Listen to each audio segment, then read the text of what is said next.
Welcome to Inside Design with Kandrak and Cole, hosted by two nationally published Atlanta interior designers, Joanne Kandrak and Kelly Cole.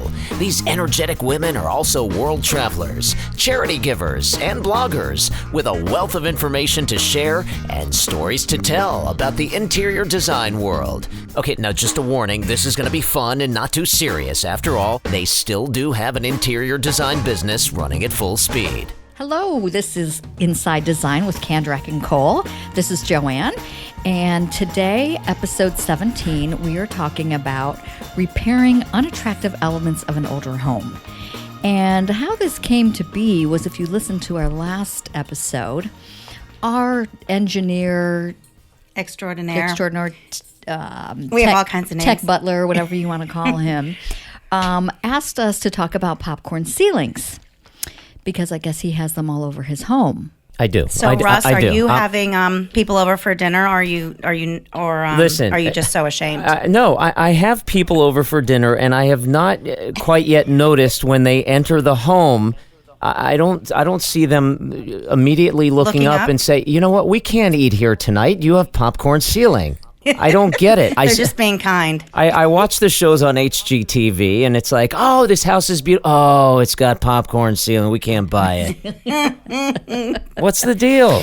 Well, you've opened up a whole can of worms, so that's what we're going to talk about today. Yeah, because here's the issues. Number one, they completely date a space. You're not seeing any new builds, including popcorn ceiling. So it's those older homes that have it, and it does make it just not look good. Yeah.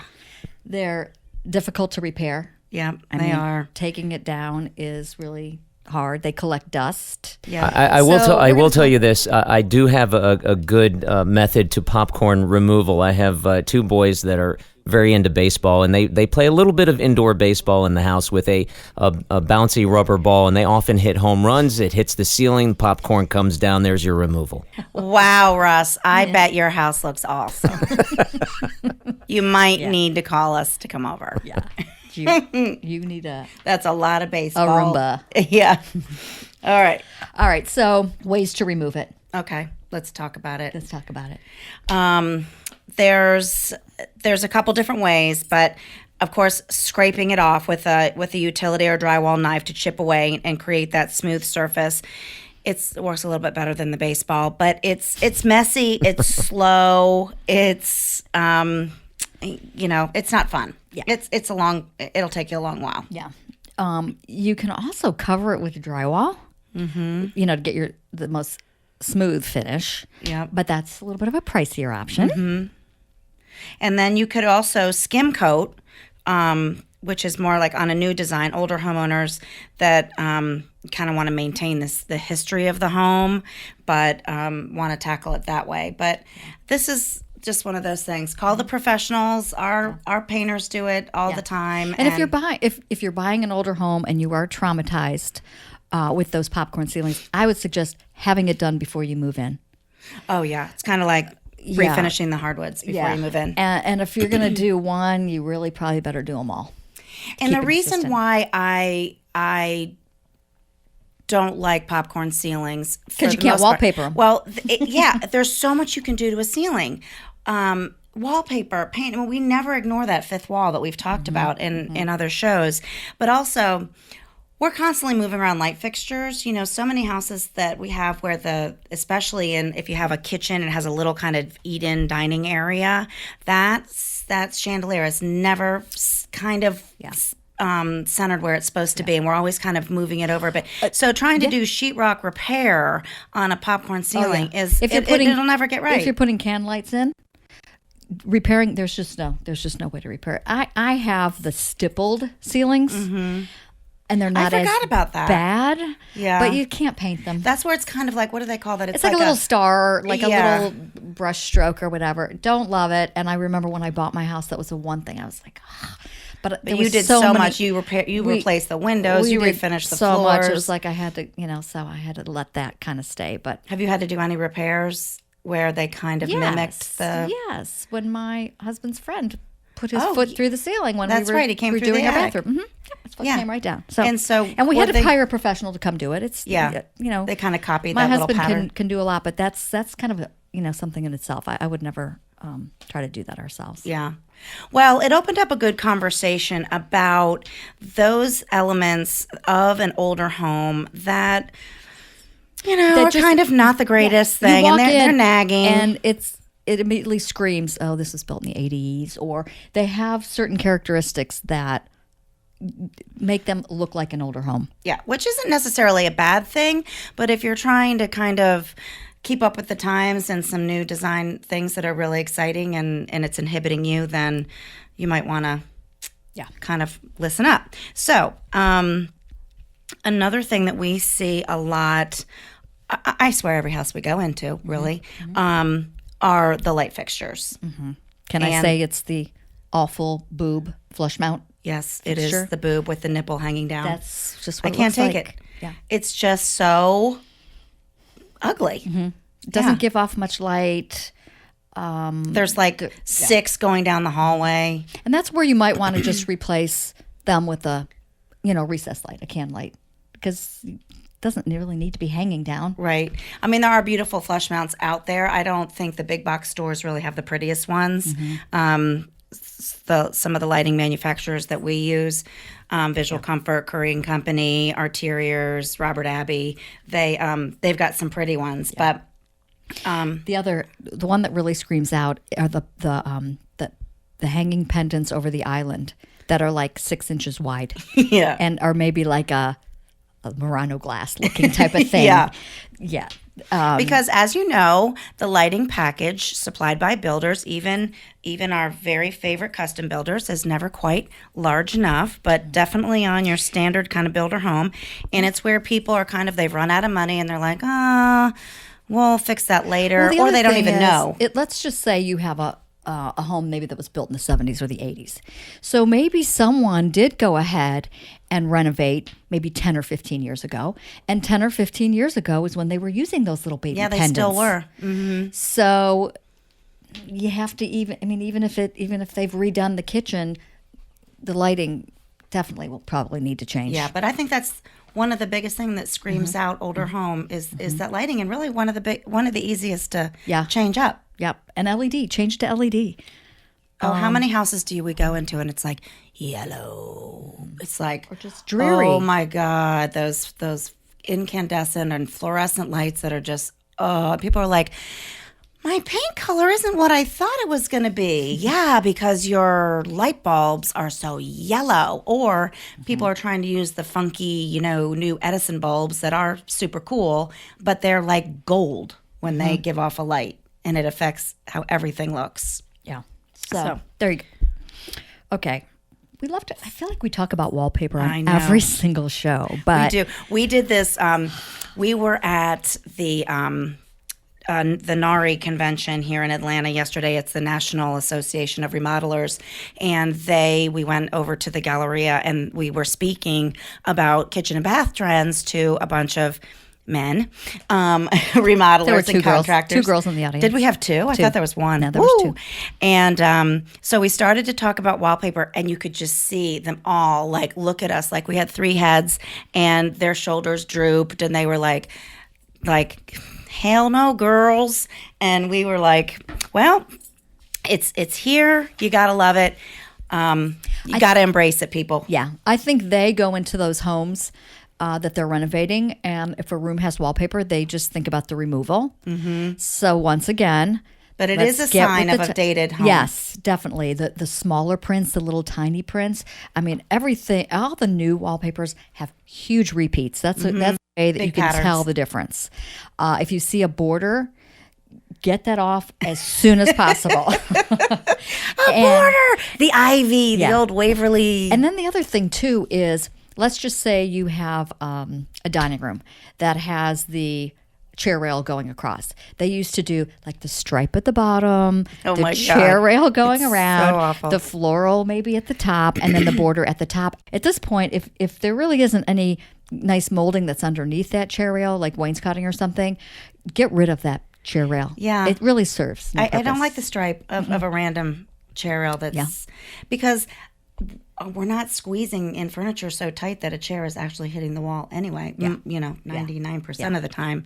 But so the wallpaper situation, honest to goodness, if it is installed properly, it's not scary. So if a professional's hiring it with the proper primer and pre-finishing done first, it won't be. But like I mentioned the word grass cloth to all those guys yesterday, and the one guy in the front, he was like, "Oh no!" And I'm like, "Okay, this isn't like the super duper heavy grass cloth that the cats would love to claw back in the 70s. I remember my aunt had it in her hallway, and cats like thought it was just nifty. But now they're doing grass cloths with patterns in them, which has a really cool, nice texture to it. But anyway, so that's another sign, when we see it's kind of, there was a smoker in the house, the nicotine's made the wallpaper yellow, it's peeling. So, just don't be afraid to, take it down. Oh, I know what I was going to say. Temp paper. It's called. And so it's removable. I know it's a little tricky to install, but they say it can come off. So Google that. If you're kind of afraid, check out this temp paper. Temp paper came out a couple of years ago where it's basically a wallpaper that has it's not like a regular adhesive. It will stick to the wall. It's meant to be removed. So a lot of people use it in apartments or the people that are traumatized by the kids' rooms. Removing and stuff. So check that out too, temp paper. We've never used it, but it seems to be a hit. All right, another thing we see that really dates a house when we walk in is the flat Luan doors in mostly in I mean, they're usually closets and bifold and and they're just flat and they're just plywood, and they really, they just don't look that good. Well, doors is another thing, kind of like lighting, and you don't know what you don't know, but doors can be so great. Like in my house, I have 10-foot ceilings on the first floor, and my doors are, number one, they're solid, which is very exciting, and number two, they're 9 feet tall. And people come into my house, like, Jen was just visiting from Philly, and she was like, "Your doors." I'm like, "What?" She goes, "They're so tall." And it really changes the look of the entire room. It totally does. And then there's been a couple homes that we've been in that are older where there's like this door into the dining room, or there's like a lot of extra doors that don't really need to be there. So, get rid of those. And then replacing doors can be expensive. Maybe you need to just do a couple at a time, or adding molding to them, like we did in that show house. We've talked about this before. Adding trim molding, which will help elevate it a little bit. We had these. It was a historic home, and it was in a dressing room, and there were these two flat doors that opened up into this cedar closet, and the client really wanted to keep it, and so we had our carpenter come in and add beautiful molding all along the outside, and then do a circular molding on the inside of the door. On the the flat side of the doors. Center of it. Totally made them decorative. We changed the hardware, painted them, and they're stunning. Yeah. But so think about doors. Take a look at if your doors are flat. Are they hollow? Are they trimmed out? In some key spots, it's a big change. We've done some really fun pantry doors that are arched, pantry doors in the kitchen that were old-timey screen doors that we got in an antique really cool. store. That's super cool. You can, to get different door style ideas, we visited this plant called True Style, TRU-STILE.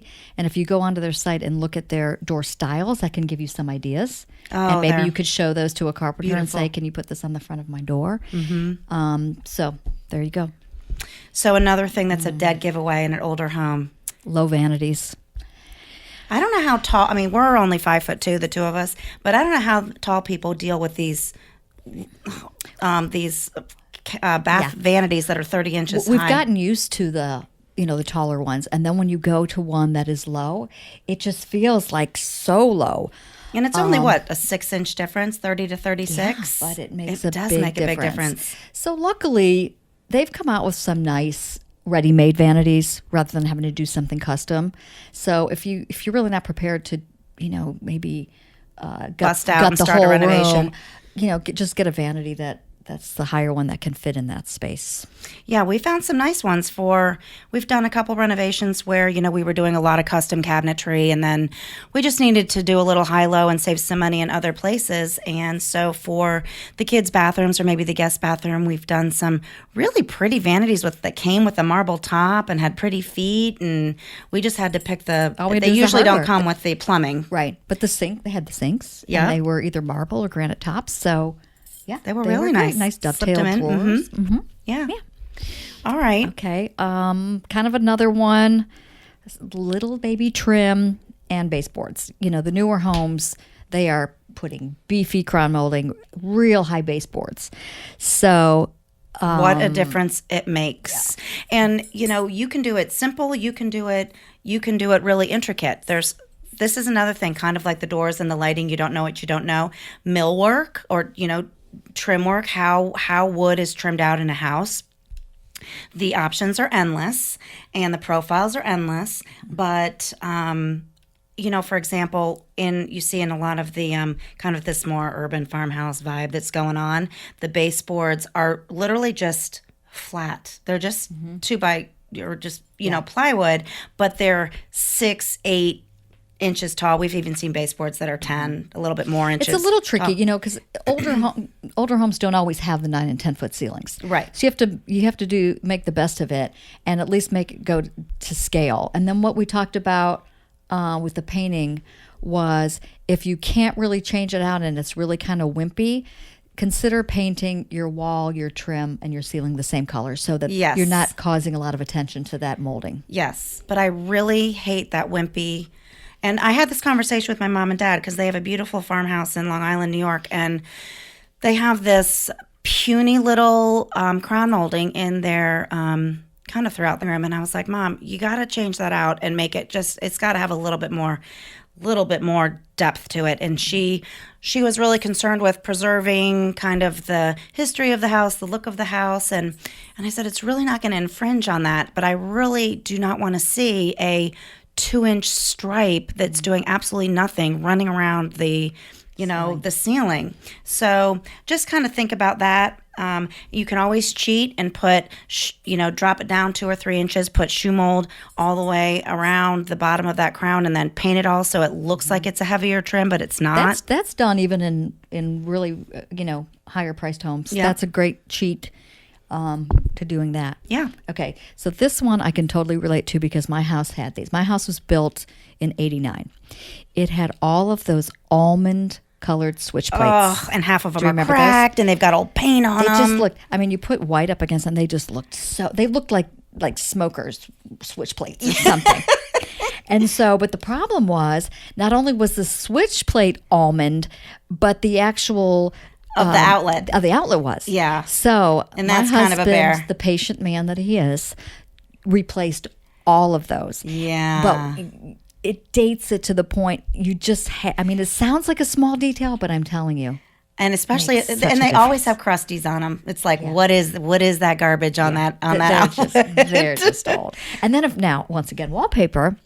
If you're using wallpaper, I love the clear switch plates, and a really good paper hanger will match the pattern, and it just kind of goes away. So yeah, that's nice. Really cool. Yeah. So those are, those are things that I think everybody can relate to. And it's not like if you have these things in your house is a dog. We're just saying that there are ways to bring them into the. Yeah, and I think you get used to what you have in your house and you don't see it anymore. And, it's just like pretend that you have a brand new best friend coming to your home and seeing it for the very first time, and walk through your house with those fresh eyes and just see what you see. Mm-hmm. And I think you'll be amazed at the improvements that you could make. I thought of one more. Oh, you did? So many of these. Yeah. Your front door. Yeah. The fixtures that are on either side of the door, if you have it set up that way. Yeah. That are very small, and the brass is completely pitted and whatever. Like I guess you just don't think about it, Right. But putting a much larger Exterior light light by fixture your front there door. will give What a it statement. yeah. Yeah. Drive down the street in an older neighborhood and you will see that a The lot teeny of them weenies. are really just old and dated. Just, freshen those And up. that's something that you can even get at Lowe's. Like they sell the pretty nice lanterns, or Home Depot, you know, that are just a little bit. Measure first, because some of those areas are tight, and you get it home and you can't fit it in. Yeah. So, all right. Okay, I hope Russ was happy with our popcorn ceiling. I want to keep up with him and see if he's going to do anything about it. No, I think on the next episode you should talk about popcorn flooring. Yeah, we didn't talk about old hardwoods and what to do with that kind of thing. Yep, we're going to follow up with you. So many conversations. Yep. All right, so for our inspirational quote for today, this is how it goes. An arrow can only be shot by pulling it backward. When life is dragging you back with difficulties, it means it's going to launch you into something great. So just focus and keep aiming. I love. Where'd you get that? Oh, I don't know. I think that's so true. And we were I was talking to my husband. He has a very good friend who's very, very sick right now, and he's not going to live, and he's only in his 50s, and we were talking about these are just the hard times, but it's the blessings that he's giving to all of us by having us be more grateful and look at our lives closer and hug everybody a little bit tighter. And so I think difficulties in life, they're launching you into something else. I was just watching Charlize Theron was on Good Morning America, and she was just talking about this new role that she's in, and it's about a mother, and she was talking about one of the best pieces of advice that she had gotten from her mother was tomorrow's a new day. And this is when she's raising her small kids, and moms, when they're toddlers and babies, it's like a never ending, and you feel like it's never, it's going to be like this forever. And it's not. Like tomorrow's a new day. It's wake up, put your feet on the ground. It's a new day. Yep. So we have to have a funny quote now, because I started this whole trend with the ghost quote, and funny quotes are so much harder to find than they are. But thank God for Instagram. Okay, I laughed out loud with this one, because this is so me, and I know it's you too. My mind is like my internet browser. At least 19 open tabs. 3 of them are frozen, and I have no clue where the music is coming from. I totally dig that. I mean, especially the music. You're like, what the heck? How do I get this off? Oh my God. Where is that coming from? Yay. All right. Before we say goodbye, I just have to shout out to my daughter, Riley. She is graduating from Ole Miss, or the University of Mississippi, on Saturday. So I am literally going to hang up with all of you and walk out the door and get in the car to go to Oxford and celebrate with her the 4 years that she has just completed. And I'm so incredibly proud of her. Go, Riley. Yeah. I remember just not that long ago going, just get into a college, just get into any college and just be happy. It's all I want for you. So I'm very proud of you, honey, and I love you, and I can't wait to celebrate with you. Okay, everyone. Thanks for listening. Have a great day. Join Joanne and Kelly weekly for a lively conversation about trends, travels to industry events, current design projects, the good, the bad, and the ugly, do's and don'ts, product recommendations, and more. Be sure to follow the fun on Facebook. They're on Instagram at Kandrak-Cole, and of course, you've got to visit them online at kandrak-cole.com for more information.